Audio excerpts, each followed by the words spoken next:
Bienvenidos a Sin Contexto. Es un espacio que nosotros hemos dedicado para estudiar, escudriñar la palabra de Dios. Es la primera vez que lo vamos a estar haciendo, así es que deseamos que sea de gran bendición para ustedes. Me acompaña nuestro hermano Carlos. ¿Cómo estás, Carlos? Bien, gracias a Dios, bendecido. Listos para mirar esta enseñanza sin contexto. Un tema que quizás pueda causar un poco de polémica, pero ya más adelante vamos a dar cuenta de lo que queremos hablar. Así es. Claro que eso lo decimos de una manera, pues, no con el afán de ofender, pero sí de crear una cierta espinita, inquietud en nuestro corazón para así a través de los textos escudriñar la palabra de Dios en su contexto. Así es que bienvenidos y ojalá que esta enseñanza sea de gran bendición para ustedes. En esta ocasión vamos a estar analizando la epístola de Santiago, una epístola que hemos estado predicando por los últimos 5 meses y medio más o menos. Así es que, ¿qué nos ha dejado de enseñanza esta epístola? Pues hoy lo vamos a ver. Vamos a ver quién fue Santiago, cuál fue el ministerio que desempeñó Santiago, cuál fue la predicación de Santiago y vamos a ver esa parte humana también de Santiago. Amén. Amén. Bueno, yo quisiera hacer una pequeña aportación. A lo mejor no nos vamos a basar tanto al tema, pero el tema es sin contexto.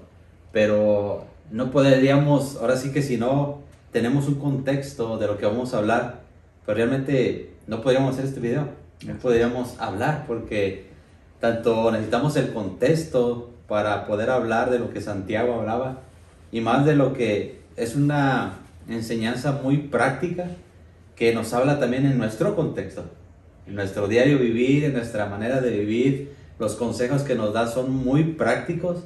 A veces Santiago es como muy directo, como que te pega ahí en la llaga. Entonces, si no tenemos un contexto tanto de la palabra de Dios o un contexto de lo que vamos a hablar, pues realmente no tendría sentido hablar de lo que vamos a hablar de Santiago. Exactamente, porque como dice ese dicho muy trillado dentro de nuestras iglesias, porque un texto sin contexto es un pretexto. Es un pretexto para acomodarlo a nuestras ideas, a lo que nosotros pensamos, a lo que nosotros creemos, y de ahí vienen muchas ideologías que están alejadas de la palabra de Dios. Así es que esta epístola fue escrita más o menos en el año 40-50 después de Cristo y fue escrita en sí a Israel, a los cristianos de ese tiempo, a los judíos, pero en general se puede aplicar a lo que es la iglesia en general. El lugar en el que fue escrita esta epístola fue en Jerusalén. Santiago era quien estaba a cargo de la iglesia en Jerusalén. Y Santiago junto con las epístolas de Pedro, de Juan, de Judas, forma parte de las llamadas epístolas pastorales. Estas epístolas son un poquito diferentes a las de Pablo, a Corintios, a Timoteo, debido a que no están dirigidas a una iglesia en particular, sino a la iglesia en general. Por ejemplo, Pablo a Corintios pues estaba dirigido directamente a la iglesia de Corinto, pero de ahí nosotros también podemos obtener muchas enseñanzas prácticas para nosotros. Pero en sí, estas epístolas, ¿verdad?, llamadas generales, van enfocadas en un trasfondo ya mucho más general. Santiago era pastor de la iglesia de Jerusalén por 30 años, así es que era ya un hombre hecho y derecho, formado en la fe. Trabajó con el pueblo judío, yo me imagino que eso no era cosa fácil, y escribe a los judíos esparcidos por varias regiones, y ya se estaban saliendo de la gracia, lo cual es aparentemente, ¿verdad?, tristemente muy común, que nosotros empezamos por la gracia y después, ¿verdad?, queremos añadirle obras a la salvación por gracia, pero depende mucho también de cuál es nuestra formación, de cuál es la madurez que nosotros podemos obtener para poder vivir una fe viva, como le titulamos a nuestra serie que hemos terminado ya la semana antepasada. Así es que de eso se trata, de vivir la fe que estamos predicando. Y a mí me gusta decirle tener una fe coherente, ¿verdad? Porque de nada serviría tener toda la teoría si no lo llevamos a la práctica. Amén. Como dice Santiago en el capítulo 1, versículo 22, pero sed hacedores de la palabra. Exacto. Entonces, si tenemos la palabra, si creemos en Cristo, si creemos en el Evangelio del Señor Jesucristo, pero no obramos de tal manera, o sea, ¿qué caso tiene?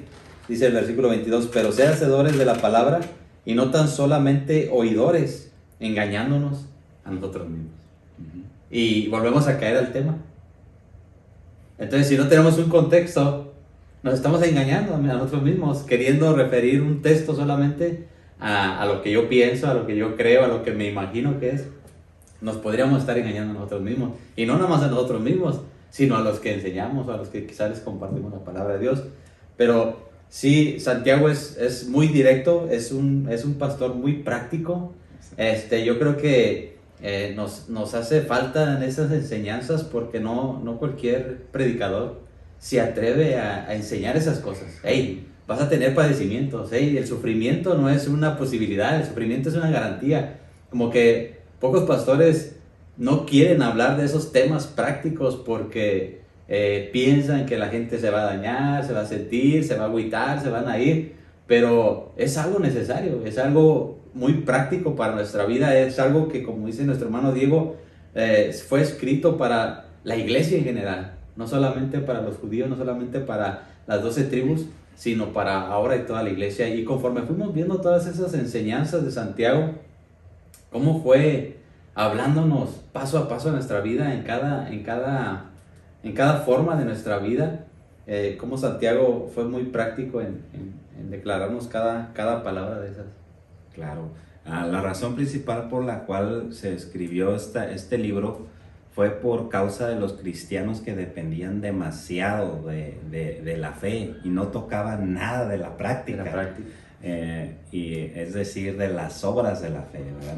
No somos salvos por obras, pero sí debemos de vivir una fe que obra, una fe que se manifiesta. Y Santiago escribe por esta razón y para corregir algunos detalles relacionados, ¿verdad? Escribía y sí, era bastante directo, bastante claro.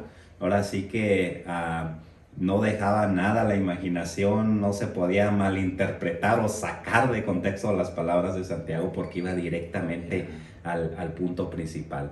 Y los temas que trata en los 5 capítulos que dura la epístola, primeramente se enfoca en fe y obras, ¿verdad? La fe acompañada de las obras. Después habla de las pruebas, de la tentación. Después se enfoca también en ricos y pobres. O sea, tira para todos lados. Santiago no deja un punto así sin tocar.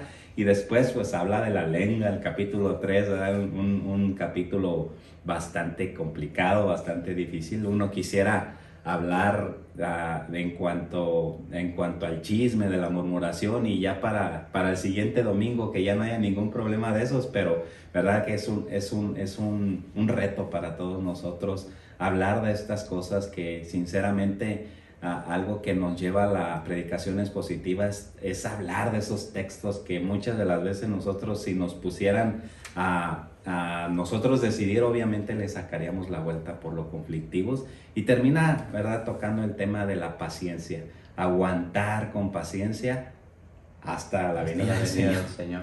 Así es que es una fe práctica por parte de los creyentes, es gozo y paciencia en medio de las pruebas. La naturaleza verdadera es la sabiduría cristiana, toca mucho. A mí me recuerda algunas partes de la carta, de la epístola, me recuerda mucho al libro de Proverbios en cuanto a vivir con sabiduría, temer a Jehová, trata, ¿verdad?, con las disensiones causadas por el enojo, palabras de juicio, ¿verdad?, cómo vamos a dar cuentas por cada palabra que sale de nuestra boca, y el abuso de poder también que se ejerce en la iglesia, la distinción de personas. Les habla a los ricos, les habla a la misma iglesia de cómo había distinción entre los hermanos. A los que eran ricos los sentaban enfrente y se olvidaban de los pobres, y Santiago estaba en todo. Y eso es algo que nosotros no podemos malinterpretar, sino que ver las cosas para mejorar, corregir lo deficiente, como dice la palabra de Dios.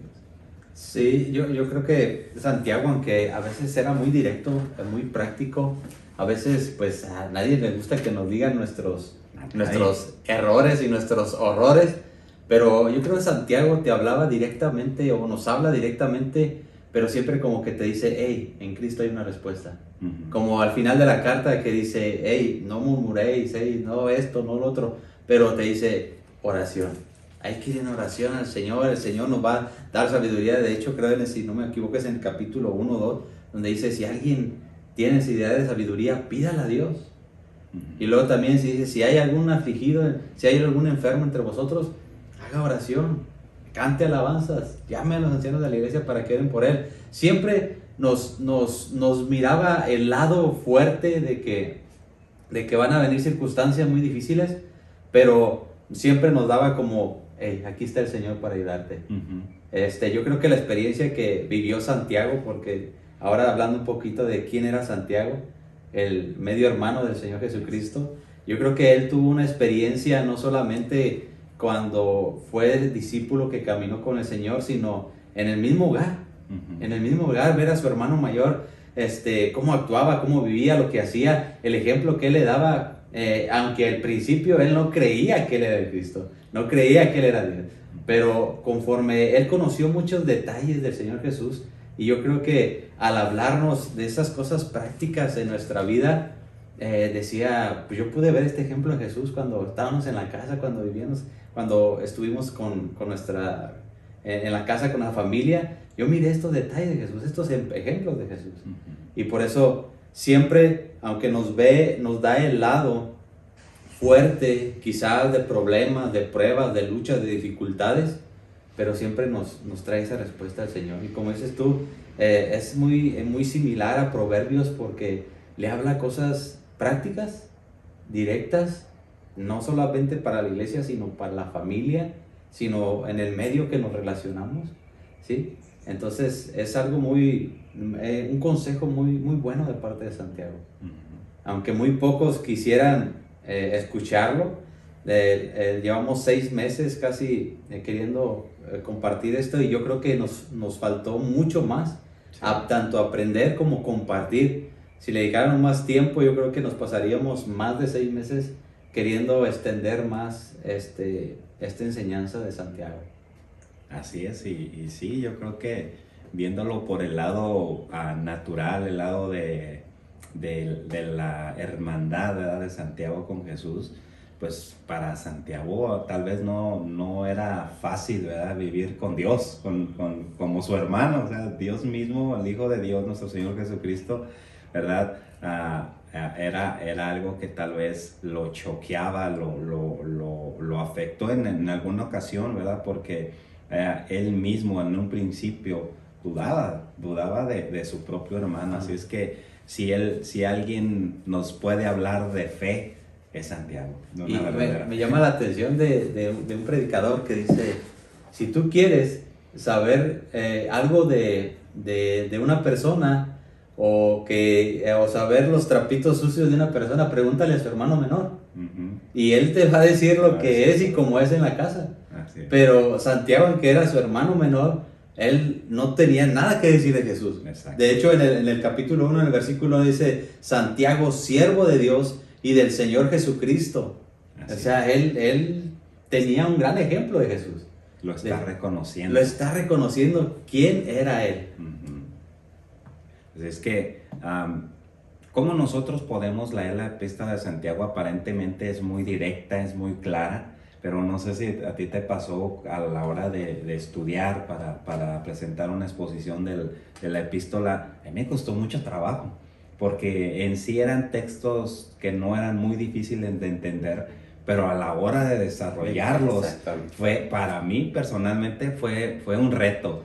Para mí también. Y me cansé de darle vueltas y yo quisiera, ¿verdad?, cómo exponerlos directamente, pero a Santiago es el indicado. Él va directamente al grano en esta carta, se sincera con todos los creyentes. Él no trata de agradar a nadie, sino a Dios. Su mensaje expone claramente los motivos y acciones erróneas de la iglesia en Jerusalén y en general. llenando esta breve carta, da como unas 54 órdenes. Él nos instruye cómo vivir una vida de fe, una vida pura, una vida verdadera. Así es que esta carta tiene una postura seria en contra de la hipocresía también, ¿verdad? Va directo al grano. Martín Lutero en su tiempo dijo algo de la epístola de Santiago y él la consideraba como paja, porque él le restaba valor.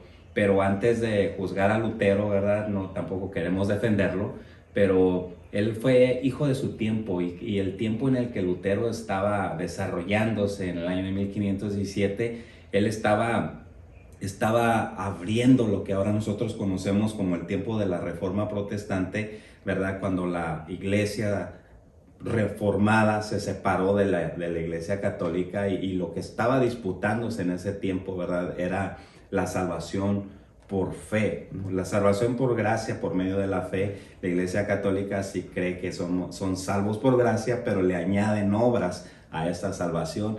Así es que para Lutero, él veía cómo Santiago, ¿verdad?, se acomodaba a la doctrina católica de alguna manera, porque él estaba diciendo, ok, sí tienes fe, pero pues también quiero ver tus obras, ¿verdad? Así es que no es de que Lutero estaba del todo mal, pero sí obviamente era un hombre como cualquiera de nosotros que no tenía a lo mejor las cosas tan claras como ahora nosotros lo podemos ver. Es importante creer, pero también es importante evidenciar la fe que estamos diciendo creer. Una congruencia, vuelvo a repetir. Así es, porque bien pudiéramos compartir la palabra de Dios de puros pasajes que hablen de que tú vas a estar bien, de que Dios te ama y que siempre vas a ser bendecido, pero ¿te imaginas si dejamos a Santiago a un lado? O no les predicamos, por ejemplo, si tenemos algunas visitas en la congregación, en el culto el dominical, y nos toca hablar de Santiago, donde dice en el versículo 12, hermanos míos, tened por sumo gozo cuando nos halléis en diversas pruebas. Imagínate que una visita va con dificultades, con pruebas, con luchas, con problemas de diferentes maneras, y tú le dices, ¿sabes qué? Gózate. Va a decir, oye, vengo a escuchar unas palabras de aliento, vengo a escuchar unas palabras que me levanten el ánimo, y ahora tú dices que voy a tener más pruebas, que voy a tener más luchas si vengo a Dios.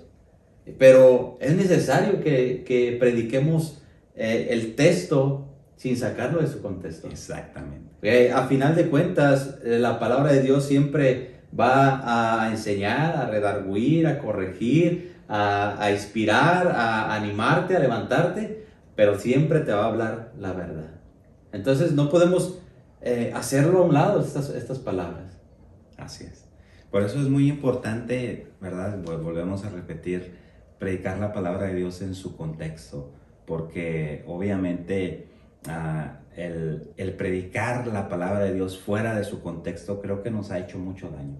Nos ha hecho mucho daño en el sentido de que obviamente nosotros por naturaleza evitamos el sufrimiento, evitamos la prueba, evitamos el dolor, pero la palabra de Dios nos muestra que en medio del dolor, en medio del sufrimiento, Dios nos va a dar la capacidad para solventar esas situaciones.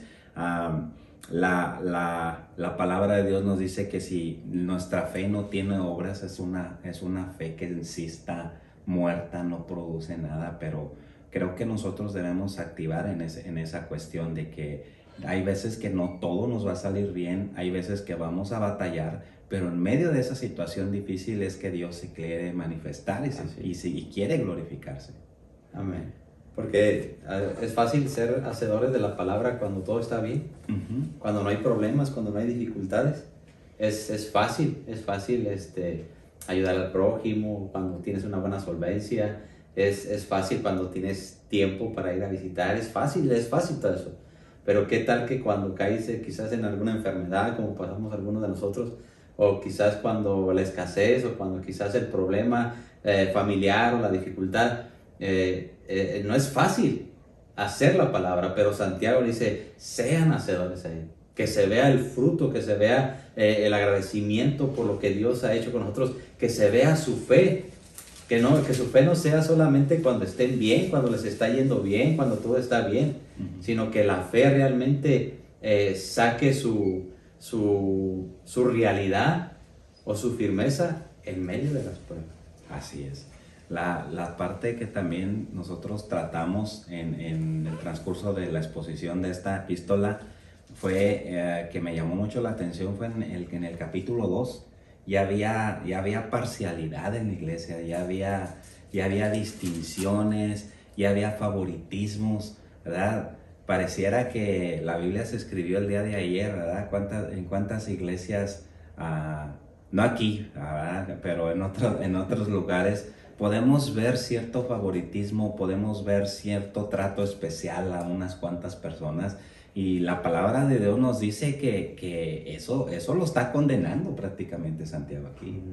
Es que dice, hermanos míos, no tengáis, en el capítulo 2, versículo 1, no tengáis vuestra fe en nuestro Señor, en nuestro glorioso Señor Jesucristo con una actitud de favoritismo, porque si en vuestra congregación entra un hombre con anillo de oro y vestido de ropa lujosa, y también entra un pobre con ropa sucia, y dais atención especial al que lleva la ropa lujosa, y decís, siéntate aquí en un buen lugar, y al pobre decís, tú estate allí de pie, o siéntate junto a mi estrado, ¿no habéis hecho distinciones entre vosotros mismos, y habéis venido a ser jueces con malos pensamientos?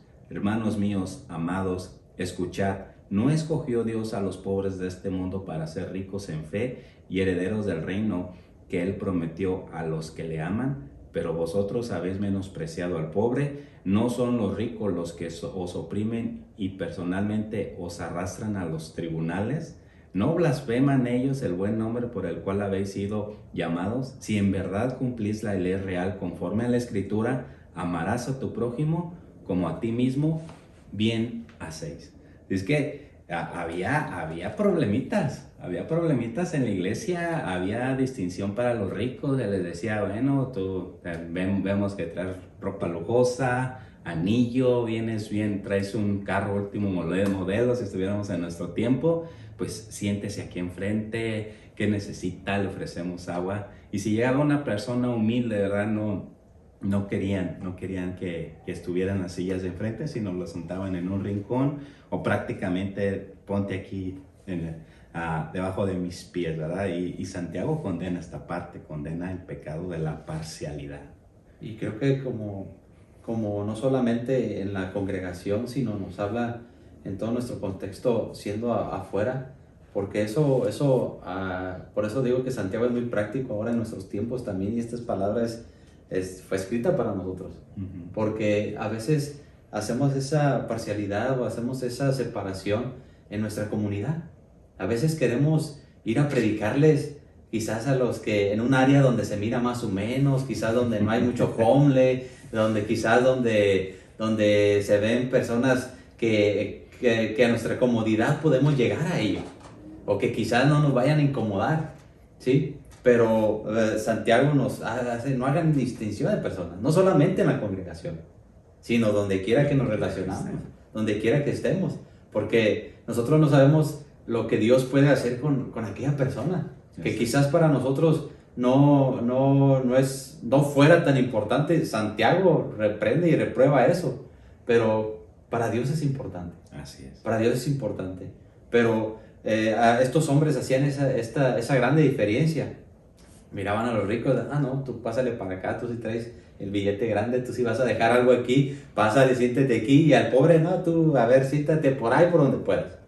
Por eso en el capítulo 5, Santiago les vuelve a recordar. Vamos ahora, ricos, llorad y aullad por las miserias que os vendrán. O sea, muchas veces pueden, y nosotros, que si hacemos esa excepción o esa separación de ser así, no tanto como los ricos, sino también aquellos que hacen esa separación o esa excepción de personas, pueden ser castigados. Así es. Porque yo creo que Dios nos vino a dar un gran ejemplo. Él no hizo excepción de personas con ninguna. Él pagó el precio en la cruz del Calvario por todos, por todo. Y Santiago lo vuelve a referir aquí: no hagan excepción de personas. Quien sea, Y claro, no, porque, no, entonces Santiago enseña que al rico, entonces hay que sentarlo allá a ver donde quiera. Y venga, no, a ninguno de los dos. Sí, no se ser trata tratado de igual manera a los dos, ¿verdad? O al más necesitado, pues el rico, quizás el que tiene una buena comunidad, quizás pues pueda solventarse, a lo mejor pues el pobre va a tener más necesidad de más atención, de más ayuda, ¿por qué no proveérsela? Entonces Santiago no solamente aquí se refería quizás en las congregaciones, pero ahora hablando en nuestra comunidad, en nuestro alrededor, no hacer esas intenciones. O decía el otro día a los hermanos Diego que le decían a él, hey, tú escoges tus amistades, ¿verdad? Uh-huh. Entonces yo creo que Santiago nos enseña a no escoger nuestras amistades, sino aún aquellas amistades que quizás a veces son difíciles de tratar, sino también ir con ellas, no hacer esa distinción de personas para que conozcan al Señor. ¿Cómo le decían a nuestro Señor Jesucristo que era amigo de pecadores? Así es que ahí tenemos un gran ejemplo. ¿Cuántas personas no se han ido, verdad, de las congregaciones porque sintieron, de alguna manera se sintieron rechazados, de alguna manera no se les dio el seguimiento adecuado porque en algunas partes, ¿verdad? No se les ha frecuentado porque obviamente, ¿verdad? se hacen distinción de personas, mas sin embargo alguien que es pudiente, alguien que tiene cierto prestigio, pues siempre se le trata de buscarle, incluso hay en algunos lugares, hay de todo en la viña del Señor, que para que estas personas que tienen cierta solvencia económica no se vayan de la iglesia, se les empieza a dar un tipo de liderazgo, ¿verdad? Sin que tengan ese llamado en específico a liderar para tener ahí la entrada fija. Yo sé que estoy caminando por terrenos difíciles, pero Santiago lo toca, es palabra de Dios y si algo nosotros queremos, ¿verdad?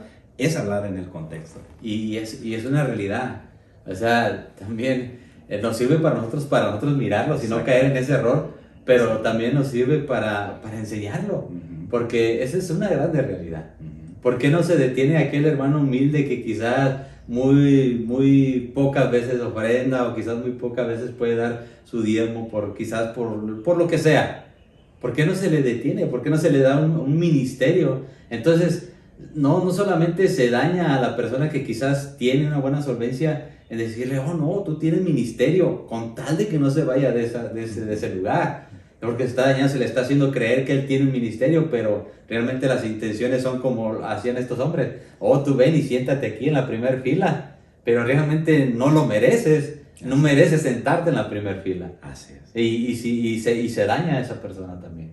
Sí, eso es algo para los dos lados, ¿verdad? Tanto se puede dañar la parte espiritual de la persona rica, la persona que tiene solvencia económica, como se le pueda dañar al que humildemente, ¿verdad?, trata de salir adelante el día a día. Ahorita en México están en elecciones. Hay elecciones para, no sé, gobernador, presidente municipal y un montón de cosas.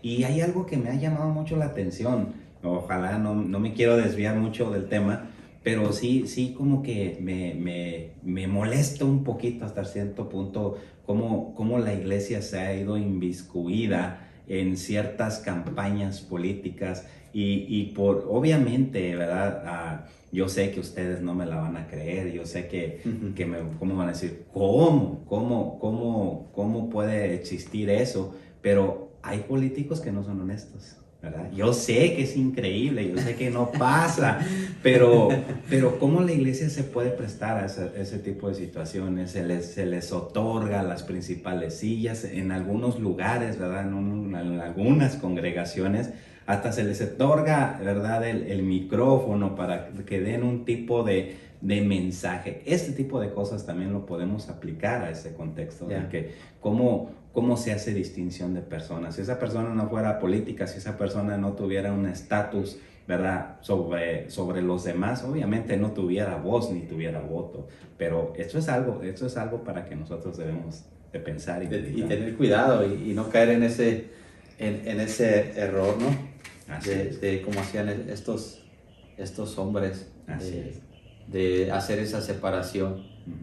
Santiago miró ese gran ejemplo en su hermano, de que no hizo excepción de personas. No hizo excepción. Aún aunque lo atacaron, aún aunque le dijeron que se sentaba a comer con pecadores, a él no le importó. Él dijo, yo voy a dejar este ejemplo bien claro. Por eso te digo que Santiago no tenía nada que decir de su hermano en contra. Nada, sino todo a favor. Así es. Dice este predicador, dice, yo nunca lo miré que, dice, Santiago se podría referir de que nunca miró que su mamá lo regañara porque llegaba tarde a la casa, porque diera un mal ejemplo. Dice, al contrario, dice, sí, puros buenos ejemplos daba Jesús, y yo creo que este fue uno muy grande. Y yo creo que si como iglesia, como conocedores de la palabra de Dios, comenzamos con ese, pues pudiéramos decir, quizás porque no lo miramos tan grande, pero con ese pequeño detalle de tener cuidado, quizás en la atención hacia una persona, no tanto solamente con los que de corbata y que tienen buen carro, sino con los demás también, los demás también. Aún si no es que te encuentres con él, si no puedes tener ese encuentro con él, tú encuéntrate con aquella persona que necesita, ¿sí? Así como lo comentábamos en la plática de ayer, ¿no? Ir y visitar a las personas que quizás por alguna cosa no han podido asistir a la iglesia, e ir a visitarlas, ¿cuál es su necesidad? Así es. Algo que nosotros debemos trabajar y tomar en cuenta es eso. Ahora quisiera ir al siguiente tema, al siguiente punto de Santiago, el capítulo 3. ¿Qué nos enseñó el capítulo 3? A ti te tocó la bendición. Así es que cuéntanos cuál fue tu aprendizaje, tu experiencia, cómo te fue, cómo te sentiste. Pues la verdad que Santiago casi me decía ahí, ni te pares a enseñar, ni te pares de enseñar. Y yo creo que habló muy, muy directamente, bueno, en cada enseñanza que me tocaba y también las que a ustedes les tocaba y yo las recibía. Pero, Santiago, ¿cómo me habló? Santiago, ¿cómo? A veces le decía, chale, Santiago, te pasas, pero era muy directo para mi vida. Me sirvió mucho, me ayudó mucho a tomar las cosas con más sinceridad. Porque en el capítulo 3 te dice, no os hagáis maestros. Ahí sí, wow. Ya con eso tenemos. Y con el principio ahora sí que te dice, hey, no te hagas. No te hagas. No te hagas, porque si... No os hagáis, 13º mandamiento. Hey, estuviera bien así como mandamiento, no os hagáis. Porque aquel que es maestro o que enseña, tiene una grande responsabilidad. De hecho, lo que ahorita estamos hablando de aquí es una grande responsabilidad, porque hay personas que lo van a ver y que nos van a escuchar. Entonces, Santiago nos advierte y dice, no os hagáis, en el capítulo 3. Hermanos míos, no os hagáis maestros, muchos de vosotros, sabiendo que recibiréis. Oye, Santiago, pues si estoy tratando de servir, estoy tratando de ser maestro, lo que a veces muchos no quieren entrarle, enseñar a otras personas, y tú me dices que así me pagas, que voy a recibir mayor condenación. Pero ojo, no es que te lo diga para que no lo seas, sino para que lo tomes con tal importancia que lo que vas a enseñar no lo saques del contexto, sino que lo enseñes con el contexto de lo que realmente la palabra quiere decir. Eso es lo que te quiere decir Santiago en este capítulo. Exactamente. Porque si no enseñamos la palabra como es, esto va a pasar. Y siempre ha pasado. Y siempre ha pasado. Sí. Aún en este tiempo, aún cuando no viene Cristo y todavía vamos a recibir aquella condenación o a los que enseñan mal. Entonces, en este tiempo aún han sido exhibidos gente que ha enseñado de su criterio, no de la palabra de Dios. Entonces es lo que Santiago nos advierte en este capítulo 3. Con eso tenemos para abundar muchísimo. Y de ahí viene el título que le hemos puesto a este espacio, ¿verdad? Sin contexto, con ese tono de sarcasmo, ¿verdad? De lo importante que es mantenernos en el contexto bíblico. En el versículo 6 también sigue duro, ese capítulo 3 es fuerte, y habla de la lengua.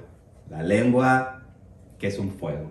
Dice que es un fuego, versículo 6, y la lengua es un fuego, un mundo de iniquidad. La lengua está puesta entre nuestros miembros, la cual la cual contamina todo el cuerpo, es encendida por el infierno e inflama el curso de nuestra vida. Porque todo género de fieras y de aves y de reptiles y de animales marinos se puede domar y ha sido domado por el género humano, pero ningún hombre puede domar la lengua.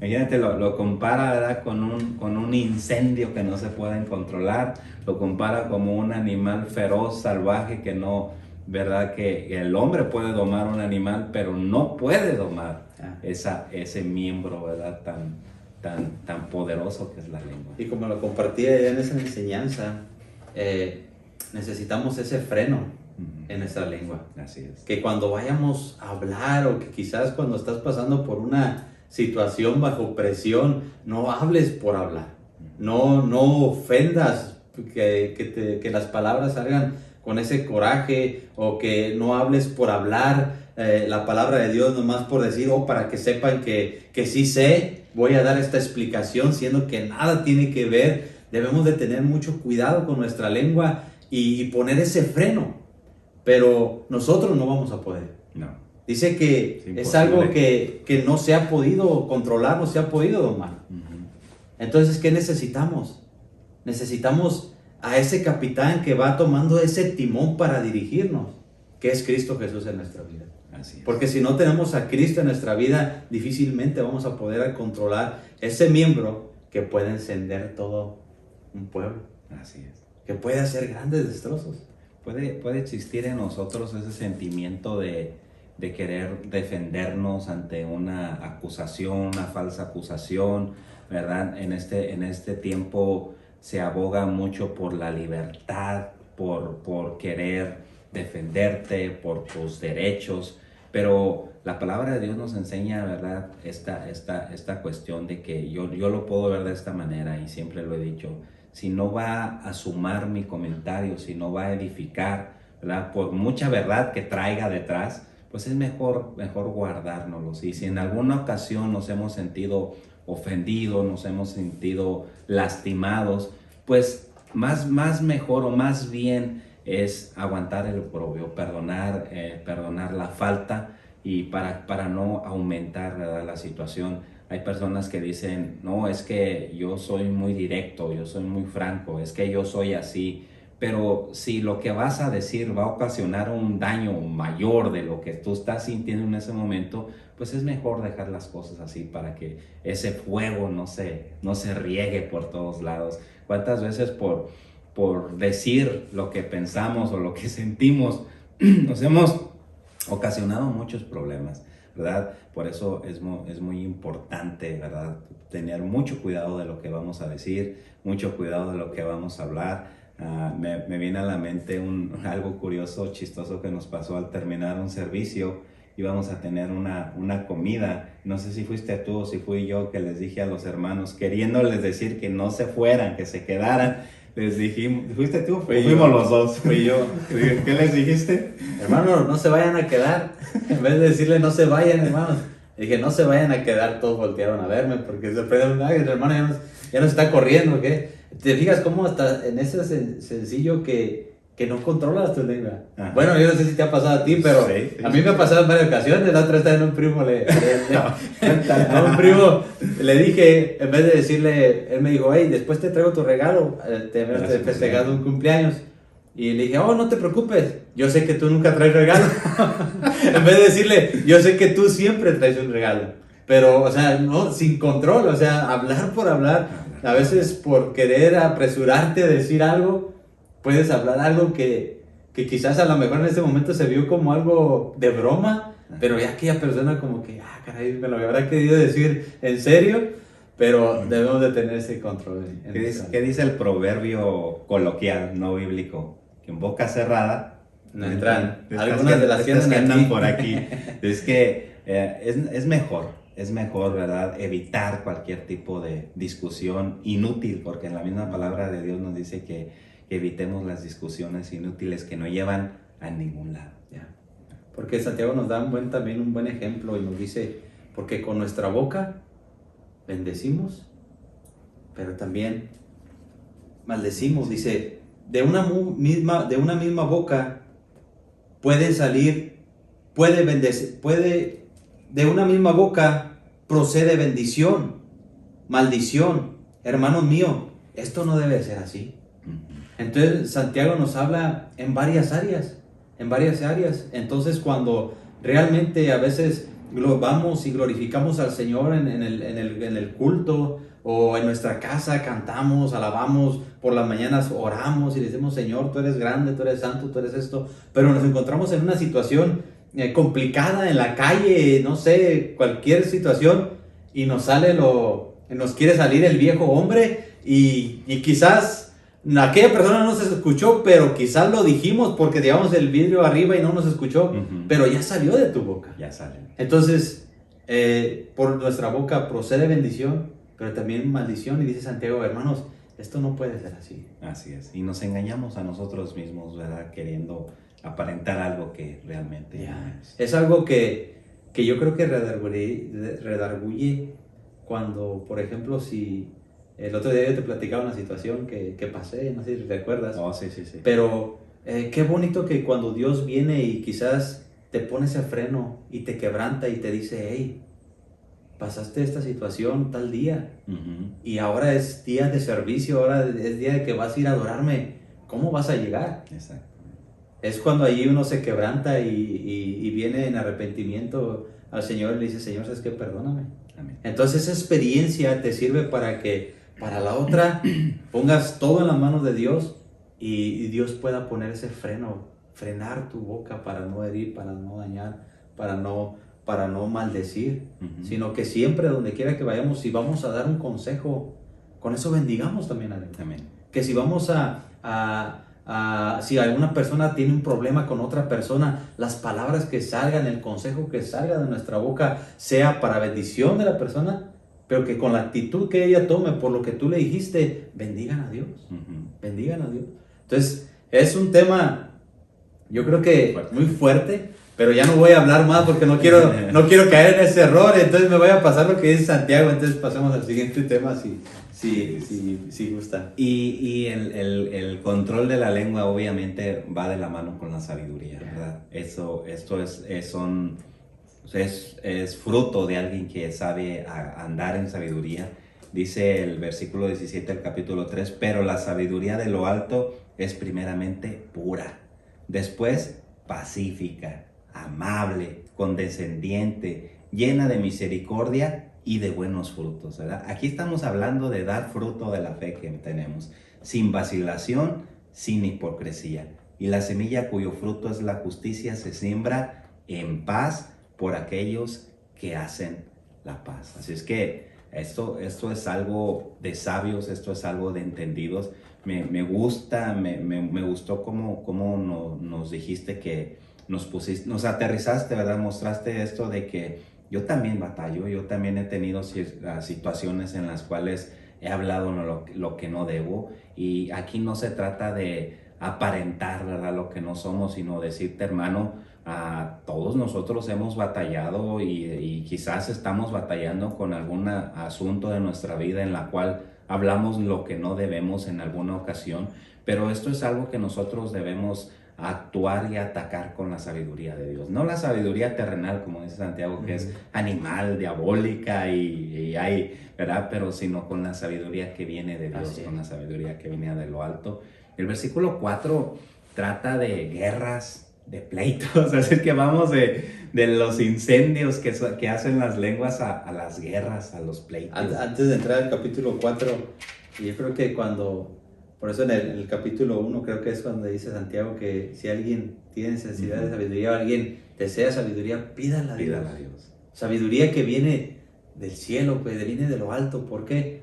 Porque cuando te encuentres en una circunstancia, en una dificultad, en un problema, en una situación, en algo práctico que te está hablando Santiago, en tomar la decisión de a quién siento enfrente o a quién no, la sabiduría de parte de Dios te va a guiar a actuar de la mejor manera. La sabiduría de parte de Dios te va a ayudar y te va a poner las palabras correctas para que salgan de tu boca. La sabiduría de parte de Dios te va a guiar a no tener una amistad con el mundo. ¿Sí? Entonces, entrando en el capítulo 4, como decía nuestro hermano Diego, hablando también de guerras y pleitos. ¿Entre quién? Los hermanos. Dice, entre vosotros. Ah, pero eso no pasa en la iglesia. ¿O pues sí? A lo mejor en la tuya no. Pero hasta ahorita nosotros no hemos tenido, no, gracias a Dios, ¿verdad? Pero tal vez, ojalá que no. Ya hacemos pero será que changuitos para que no pase. ¿Será que en una congregación, en una iglesia, se puedan formar tal pleitos que parezcan guerras? Ahí está Corintios. Ahí está la iglesia de Corinto. Ahí están los Gálatas. Pablo enojados les dice, tan insensatos sois. O sea, suele suceder. Hasta en las mejores iglesias. Es que dice, ¿de dónde vienen las guerras, los conflictos entre vosotros? No vienen de vuestras pasiones que combaten en vuestros miembros. Y otra vez vuelvo a repetir, ¿verdad? Todavía nosotros estamos luchando con nuestra vieja naturaleza. El viejo hombre no se murió en la pila bautismal. El viejo hombre sabía nadar. Así es que esto es algo que nosotros todos los días tenemos que llevarlo a la cruz. Tenemos que crucificar nuestra antigua naturaleza para vivir conforme a la voluntad de Dios. Ya, porque pues es donde puede referir un poquito a lo que hablábamos sobre la lengua, ¿no? Que cuando nos encontramos que algún hermano no me saludó, ya empiezo a crear esa separación, pongo esa barrera. No, pues si ya no me saludó, para el próximo domingo ya no lo saludo. Y uno a veces empieza a hacer ideas que en realidad no son así. Tal vez el hermano tenía muchas cosas en su mente, muchas cosas que hacer en ese momento. Y me ha pasado, yo sé que te ha pasado a ti, que estás tan ocupado en el asunto que estás tratando que, ¿verdad? La mente no te da tanta capacidad como para atender, ¿verdad? El saludo de un hermano. Y es que es donde nosotros debemos aprender a andar en sabiduría y con madurez. Pero y yo creo que Santiago, nosotros podríamos verlo así, algo muy ligero, pero son cosas que pasan. Santiago se va a algo muy fuerte, dice terminando en el capítulo 1, dice, ¿no es de vuestras pasiones las cuales combaten en vuestros miembros? Codicias y no tenéis, matáis y ardéis de envidia, dice, y no podéis alcanzar, combatís y lucháis, pero no tenéis lo que deseáis porque no pedís. O sea, muchas veces nos sobrepasa otra vez el viejo hombre, caemos en esa totalidad de que volvemos a lo mismo, a lo que éramos antes, de tal manera que buscamos hacer todo conforme a lo que yo quiero hacer, lo que yo pueda hacer, lo que yo voy a hacer, creyendo que con mis propias fuerzas voy a lograr salir adelante. Y a lo mejor muchas veces sí, quizás en lo laboral, en lo secular, sí puedes salir adelante porque está tu corazón y tu pensamiento y todo tu ser en ese enfoque. Pero Santiago nos habla de que luchas, batallas, tienes pruebas, tienes dificultades, pero de nada te sirve. ¿Por qué? Porque no hay sabiduría en tu corazón, sino que en tu corazón lo que más buscas son los deseos del mundo. Entonces vienen todas esas cosas, vienen pleitos, vienen guerras, como lo asimila Santiago, de tal manera de que no vives una vida en paz, no hay paz. ¿Por qué? Porque empiezas a darle cavidad a tener una amistad con el mundo. Así es. Y yo creo que cuando empieza a ver cositas que quizás me estén dañando en la iglesia y no las hablo, no me acerco con la persona, o primeramente con Dios o con la persona adecuada para buscar una ayuda, y empiezo a dejar que esos malos pensamientos, esos malos sentimientos empiecen a entrar a mi vida de tal manera que ya después ya no tengo ganas de ir a la iglesia, no tengo ganas de servir, ya no quiero saber nada de la palabra de Dios, y empieza a salir aquel viejo hombre. Dice el versículo 3, pedís y no recibís. ¿Por qué? Porque pedís mal. Pides para tus propósitos, para gastarlo en tus propios placeres. Y ya sigue diciendo almas adúlteras y todo ese tipo de cosas, ¿verdad? Como muchas de las veces el egoísmo, el conflicto nos lleva a este tipo de cosas, este tipo de situación, pero la palabra de Dios nos dice que Él da gracia a los humildes. Así es que nosotros debemos mantenernos humildes, porque esto dice Dios: resiste a los soberbios, pero da gracia a los humildes. Por tanto, debemos de someternos a Dios, resistir al diablo, y Él va a huir de nosotros. Qué interesante que no nos dice que le hagamos la guerra al diablo, sino que lo resistamos. ¿Y cómo lo vamos a resistir? No lo vamos a resistir dando 7 vueltas en la iglesia, ni atándolo con nudo ciego o cosas así. Lo vamos a resistir aguantando la presión, ¿verdad?, que va a venir a nuestras vidas, viviendo en sabiduría, guardando nuestra mente, guardando nuestro corazón ante cualquier situación, siendo, como a mí me gusta decirlo, en lugar de aquellos que fomentan la guerra, es mejor ser pacificadores, personas que lleguen a imponer la paz de Dios, porque este mundo está en tinieblas, pero ¿de quién es la culpa de que este mundo esté en tinieblas? De la falta de luz, porque nosotros somos luz. Así es que si la persona está en tinieblas, si la persona, ¿verdad?, está haciendo daño, es porque no le ha llegado la luz. Así es que tú fuiste llamado a alumbrar eso. Así es que ahí tenemos algo para trabajar y meditar. Ya. Y debemos ser amigos de Dios, como dice aquí el versículo 4. Hace una pregunta, dice: ¿no sabéis que la amistad del mundo es enemistad contra Dios?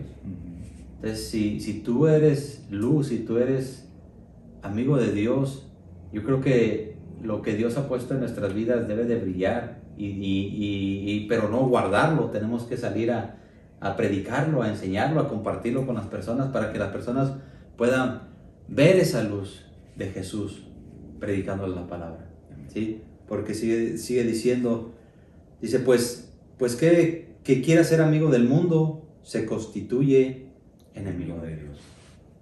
Entonces, ¿para dónde nos hacemos? ¿Qué nos conviene más? Porque quizás o lamentablemente hay un enfoque más en lo del mundo que en lo de Dios. Y Santiago está siendo muy claro aquí, muy práctico, muy directo. Cualquiera pues que quiera ser amigo del mundo se constituye enemigo de Dios. ¿O pensáis que la Escritura dice: en vano el Espíritu Él ha hecho morar en vosotros, nos anhela celosamente? Pero Él da mayor gracia. Por esto dice: Dios resiste a los soberbios y da gracia a los humildes. Someteos pues a Dios, resistir al diablo y Él huirá de vosotros.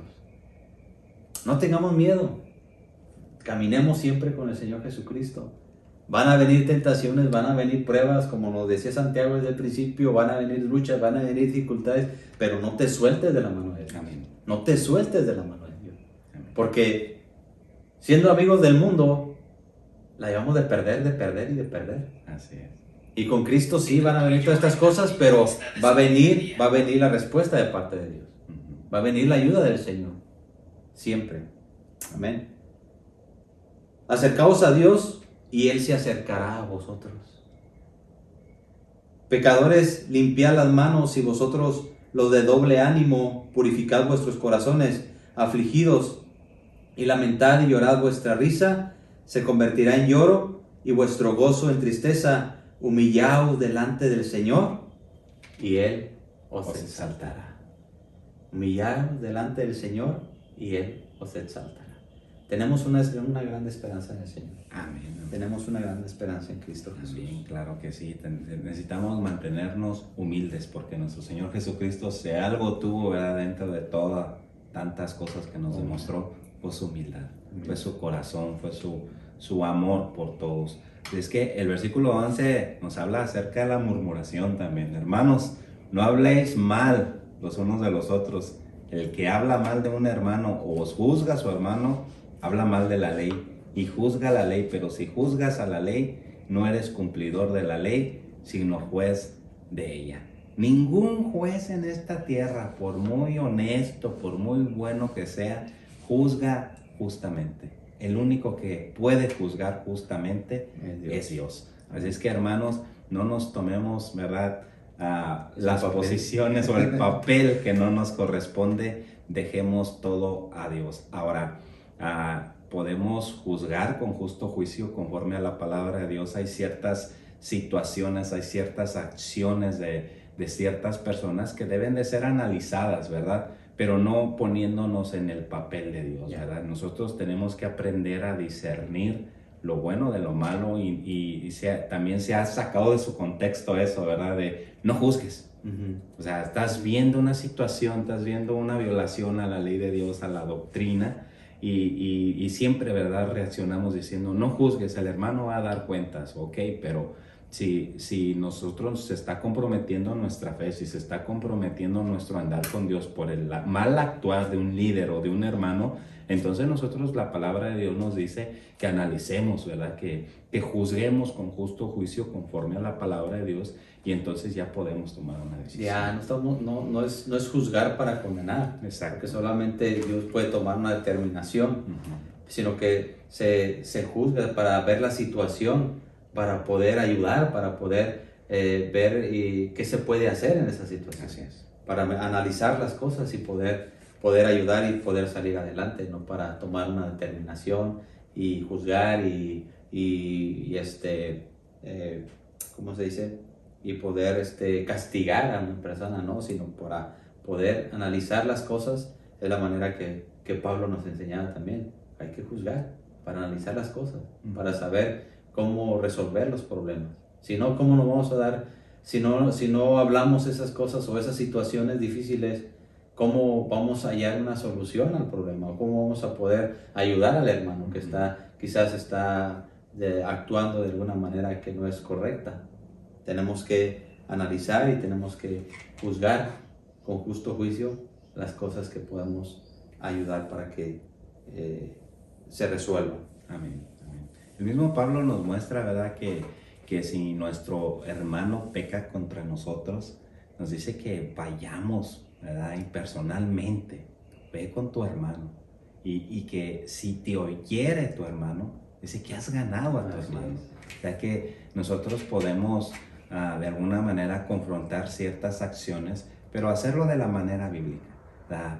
Nos sigue diciendo, si tu hermano no te escucha, pues llama a un testigo, pero obviamente a la hora de elegir un testigo también hay que usar la sabiduría. No vas a agarrar de testigo al más comunicativo de la congregación. Vas a agarrar de testigo a un hermano serio, un hermano comprometido, un hermano de preferencia que esté en el liderazgo, que ya sea probado su carácter. Pero también nos suele decir así, no los escucha, entonces sí, ¿verdad? Pero dilo a la iglesia y ya la iglesia se encargará de ejercer algún tipo de disciplina, que ya pasó de moda en nuestros tiempos, pero siempre es correcto, no para destruir, para condenar, para enjuiciar al hermano, sino para corregirle, para que enmiende su camino, para restaurar. Somos llamados a restaurar, no a lastimar más a las personas. Amén. Así es. Amén. Pues vamos a seguir con el siguiente tema. No os gloriéis del día de mañana, dice en el versículo 13. Vamos ahora a los que decís, hoy y mañana iremos a tal ciudad y estaremos allá un año y traficaremos y ganaremos, cuando no sabéis lo que será mañana, porque ¿qué es vuestra vida? Ciertamente es neblina que se aparece por un poco de tiempo y luego se desvanece. Era como decías hace rato, Santiago, como que tira para acá y tira para allá y tira en esta situación y en esta otra y en esta otra. Acabamos de hablar de que nos aconseja de que no murmuremos, y ahora nos dice, hey, no te las creas de todas. Hey, no creas que tienes todo seguro. Hey, no porque que tengas una buena cuenta en el banco, no porque tengas un buen trabajo, creas que no necesitas de Dios. Así es. Sino pon mejor todo eso en la voluntad de Dios y pon tu vida en la mano del Señor. Porque dice que, y a veces sí nos pasa, y yo creo que nos pasa frecuentemente. Realmente vivimos una vida que que si tenemos algo que hacer, oh, no, es que mañana voy a ir a trabajar. Bueno, ¿y cómo sabes que mañana vas a ir a trabajar? Si no sabes el día de mañana. Pero tú ya lo estás asegurando de tal manera. Y yo creo que Santiago nos da un buen consejo como para hacer un alto cada día y decir, si mañana el Señor nos permite, haremos. Yo creo que algo que nos enseñó el 2020 es eso. Es eso. La incertidumbre del día de mañana. Del día de mañana. Todos nosotros a principios de año hicimos propósitos, hicimos una planeación para la iglesia, ¿verdad? Teníamos planeado, no sé, diferentes cosas, el calendario de actividades.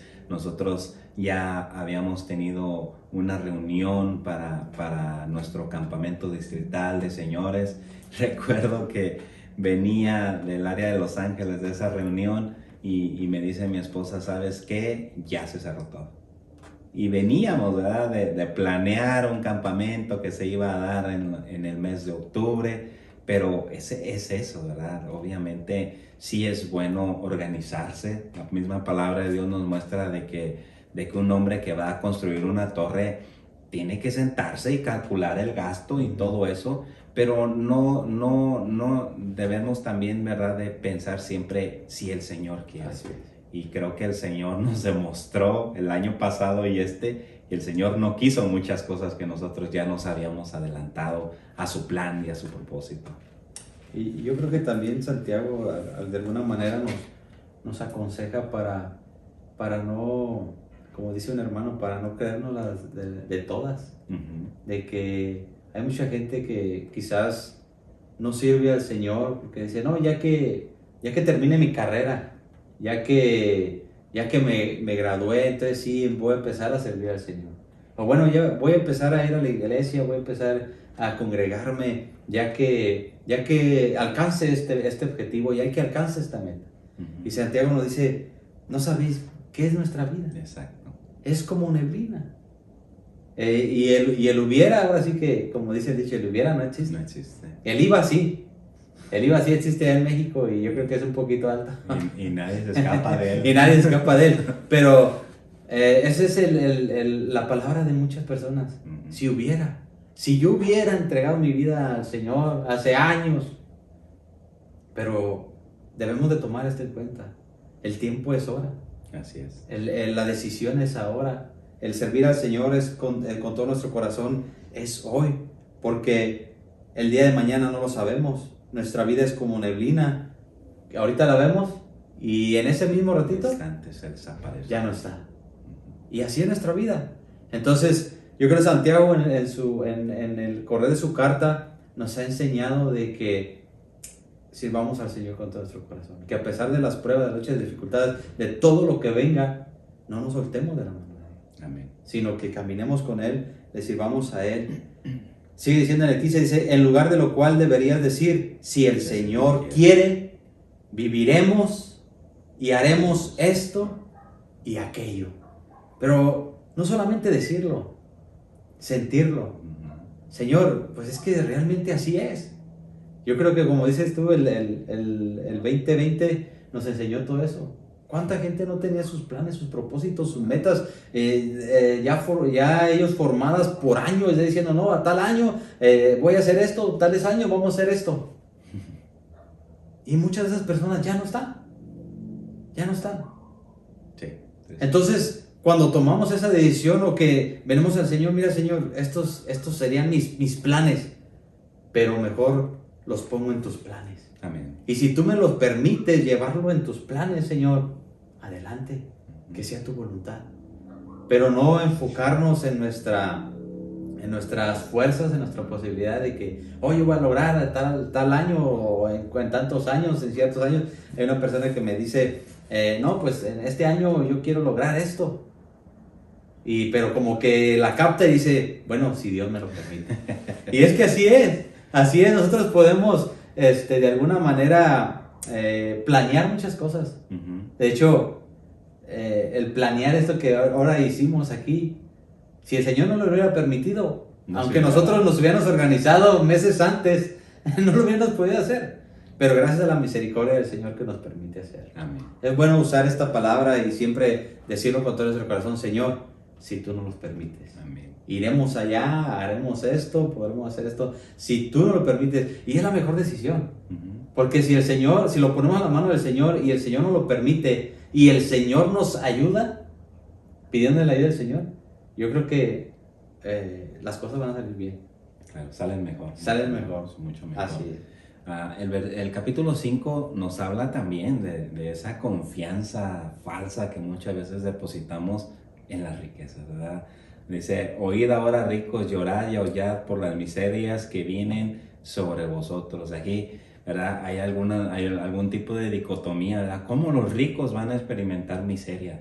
Es como si un rico va a ser miserable. Dice: vuestras riquezas se han podrido y vuestras ropas están comidas de polilla. Vuestro oro y vuestra plata se han oxidado. Su herrumbre será un testigo contra vosotros y consumirá vuestra carne como fuego. Es en los últimos días que habéis acumulado tesoros. ¿Verdad? Como esta mentalidad consumista, la cual cada vez nos está absorbiendo mucho nuestro tiempo.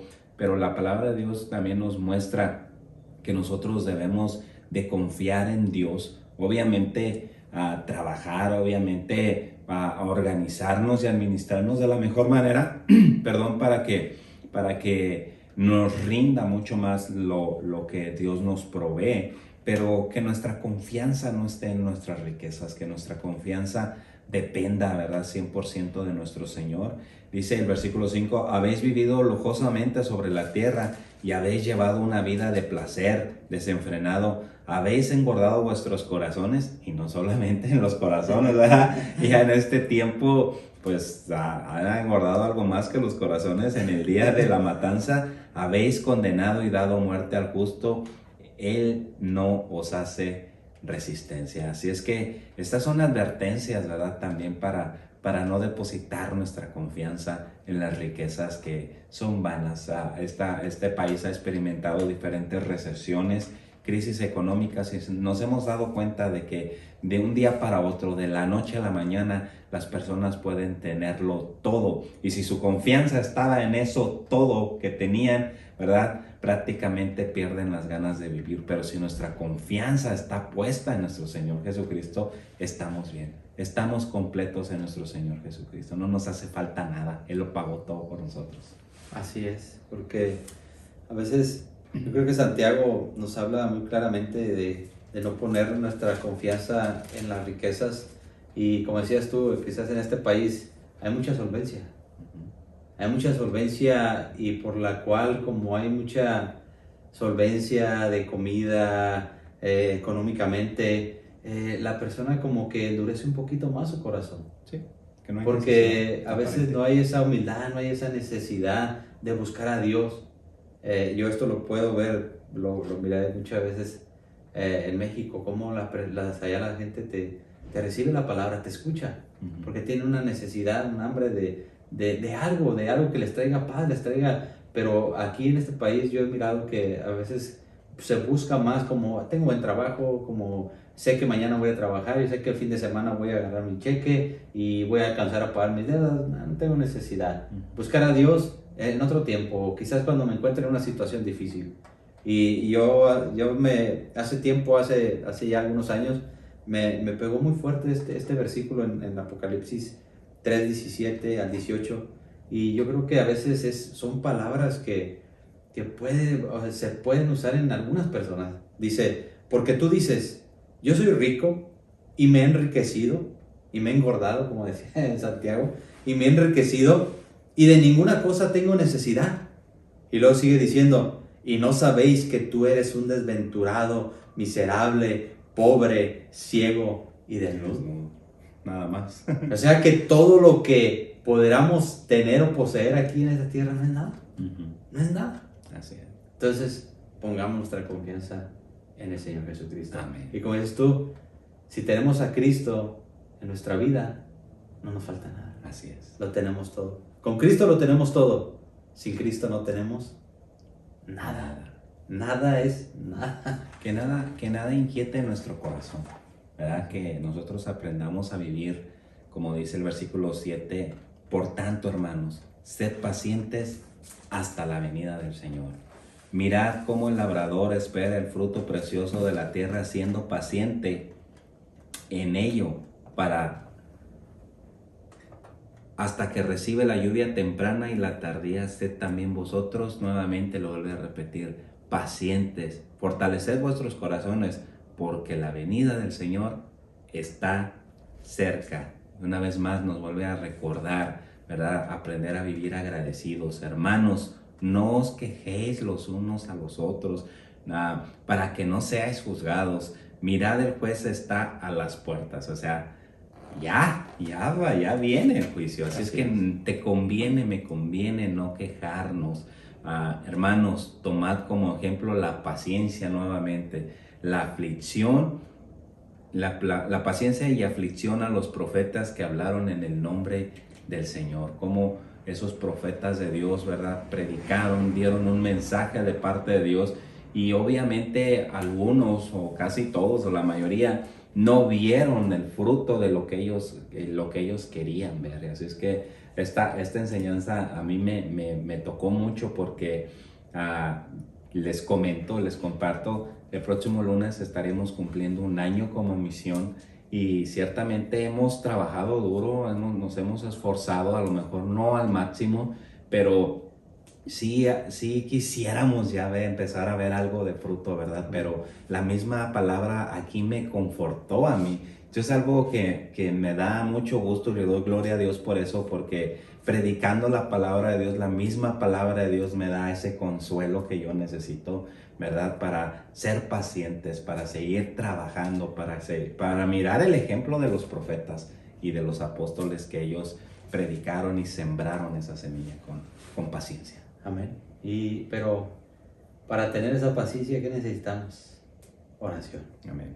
Para tener esa paciencia necesitamos tener una tal relación y comunicación con Dios, para que cuando nos encontremos en situaciones desesperantes, bajo presión de cualquier índole, el Señor nos pueda ayudar y decirles: yo he escuchado tu oración, yo he escuchado la necesidad, yo he escuchado que cuando hablas conmigo salen tus palabras desde lo más profundo de mi corazón.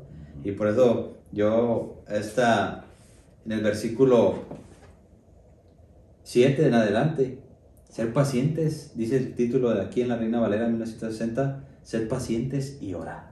Amén. Orar. Yo creo que la oración es la que nos va a ayudar a perseverar. A perseverar, porque cuando viene la situación difícil, y quizás quiere venir esa desesperación, no hallamos una solución. Y no hay otra reacción que deberíamos de tener, pero muchas veces y lamentablemente la mayoría de las veces no es así, porque queremos actuar en nuestra desesperación. Pero no hay como: Señor, no sé qué hacer. Pero sí sabemos qué hacer: doblar rodillas y ir en oración con nuestro Padre y presentarle esa necesidad. Amén. Y el Señor va a escuchar esa necesidad. Así es. ¿Por qué? Porque Él nos ama y porque Él respalda su palabra. Amén. Así como lo dice aquí en Santiago, capítulo 3, versículo 13 del capítulo 5, dice: ¿está alguno entre vosotros afligido? Haga oración. ¿Está alguno alegre? Cante alabanzas. ¿Está alguno enfermo entre vosotros? Llame a los ancianos de la iglesia. ¿Y qué dice? Y oren por él. La oración. Pero ¿de qué manera oramos? Que sea una oración eficaz. Una oración que realmente: Señor, con toda la sinceridad de mi corazón, hay esta situación. Necesito tener paciencia. No paciencia de esa de la que te digo: Señor, dame paciencia, pero dámela ya. Pero ya. Sino paciencia de que pueda esperar. ¿Hasta cuándo? Hasta la venida. Hasta la venida del Señor. Se necesita una paciencia que solamente Dios puede dar. Así es.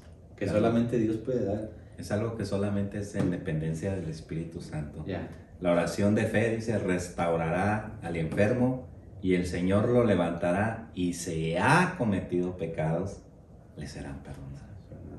Si es que, hermanos, dice, por tanto, confesaos vuestros pecados unos a otros y orad.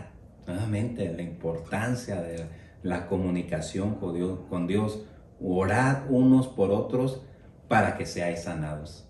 No solamente físicamente, sino hay veces que hay unas enfermedades que están bien en lo profundo que nos pueden llegar a afectar físicamente, ¿verdad? Orar, la oración eficaz del justo, dice, puede mucho. Y en esta versión que es la Biblia de las Américas dice, puede lograr mucho. Es que, y ahí adelantito da el ejemplo de Elías. Ahí va, en el 17. En el 17. Elías era un hombre de pasiones semejantes a las nuestras. ¿Cómo? Era el profeta de fuego, pero pues experimentaba situaciones semejantes a las nuestras y oró. Dice, oró fervientemente a Dios. ¿Qué es fervientemente? Con gritos y alaridos y brincos y un montón de cosas. No, con realmente mostrando, desgarrando su corazón, no delante de los hombres, sino delante de Dios. Una oración de fe. Yo creo que una oración eficaz es una oración creyendo realmente que Dios escucha y que Dios puede orar. Amén. No necesitas hacer todos esos gritos y brincar y saltar y hacer tantas cosas, sino que Dios vea que de tu corazón realmente tienes esa fe, que crees que Dios puede orar. Yo creo que esa es una oración eficaz. Yo creo que Elías, a pesar de que miró que no se miraba ninguna nube, él dice que oyó que venía un gran estruendo de lluvia. Y dice que se fue al Monte Carmelo a orar. Y le dijo a su criado, hey, ves y fíjate. No, nada. ¿Ves? Fíjate otra vez. No, nada. ¿Ves? Fíjate otra vez. Nada. Hasta que fue, dice que miró una pequeña nube, pequeñita, como la palma de su mano. Dice, prepárate, porque viene una gran lluvia. Amén. Entonces, aunque Elías todavía no sentía lo mojado de esa lluvia, pero él ya creía que Dios iba a responder, que Dios iba a orar. Así es. Yo creo que la oración eficaz, pero fíjate lo que dice, la oración eficaz del justo, o sea, tiene que venir respaldada por la justicia. Por la justicia. Tiene que venir respaldada de tu corazón la oración. Amén. La oración de fe tiene que venir respaldada de las buenas obras. De las buenas obras. La actitud, la manera de vivir, porque ¿cómo pues te acercas tú a una persona a pedirle algo cuando quizás muchas veces ni la has saludado, ni siquiera has pasado tiempo platicando con ella, o si ni siquiera la has tratado? ¿Cómo te acercas tú a pedirle algo? Como que dices, no, me da pena, ¿no? O sea, ¿cómo ahora que sí ocupo algo, ahora sí me acerco a él? O quizás he tenido una mala actitud con él, quizás no lo he saludado y ahora sí que necesito, me acerco con él. Entonces, pero cuando realmente buscamos la justicia de Dios y Dios mira que a pesar de querer obrar en justicia la mayor de las veces que queremos, Dios mira eso en nuestro corazón. Amén. Y cuando oramos, Dios escucha nuestra oración. Así es. Por eso es claro, dice la oración del justo puede mucho. Podemos acercarnos al Señor con toda confianza y decirle, Señor, veo esto muy imposible. Es más, no lo veo con mis ojos físicos, pero yo lo veo con mis ojos espirituales. Y yo Amén. Creo que tú puedes obrar. Amén. Algo que a mí me gusta decirle en mis oraciones a Dios, algo muy sencillo, y ya vamos a terminar. Dice, yo le digo a Dios, Señor, yo no puedo, pero tú lo puedes todo. Y ya con eso me da mucha paz, me da mucha confianza. Dice el versículo 19, hermanos míos, si alguno de vosotros se extravía de la verdad y alguno le hace volver, sepa que el que hace volver a un pecador del error de su camino, salvará su alma de muerte y cubrirá multitud de pecados. ¿Qué nos enseña? ¿Qué nos enseñó Santiago? ¿Qué nos mostró Santiago de todas estas enseñanzas prácticas, todas esas enseñanzas que sin duda son bastante importantes para desarrollar una fe viva, una fe verdadera, una fe que no está muerta, porque la fe de los demonios, ellos decían, ellos también creen y tiemblan, pero pues esa fe no les sirve para absolutamente nada. ¿Qué nos enseña Santiago? Pues el mensaje de Santiago nos desafía al pueblo de Dios, desafía a la iglesia. Acuérdense que esta carta, quizás aunque a veces cuando habla a los ricos y habla a gente, quizás pueden decir, no, pues es para los del mundo. No, está hablando a la iglesia, está hablando a la iglesia. Yo creo que Santiago trata de recordarnos las cosas prácticas que hoy en este día, en este tiempo estamos viviendo, para que no confiemos tanto en nosotros, yo lo veo así, para que no confiemos tanto en nosotros mismos, en nuestras fuerzas, pero que también cuando venga la dificultad, así como no confiamos tanto en nosotros, así pongamos toda nuestra confianza en el Señor. Amén.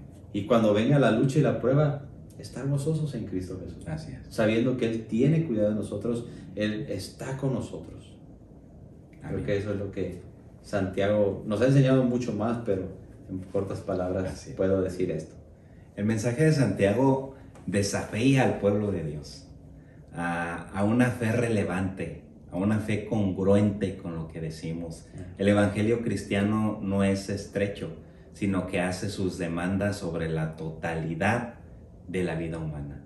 Es que si has creído en Jesucristo, si has confesado al Señor como tu Salvador, has dado el paso de obediencia, se requiere, ¿verdad?, que demuestres el fruto de la fe que dices tener. No para salvación, sino porque ya eres salvo. No somos salvos por obras, sino somos salvos para buenas obras, como dice la palabra de Dios. Mis hermanos, es nuestro deseo que nuestro Señor Jesucristo los bendiga, que juntos, ¿verdad?, nos embarquemos en este viaje que hoy comienza. Estaremos preparando diferentes enseñanzas, temas bíblicos en el contexto adecuado, ¿verdad? Amén. Este fue nuestra primera transmisión de este espacio que hemos decidido abrir para ustedes sin contexto. Nos vemos pronto. Dios les bendiga. Dios les bendiga.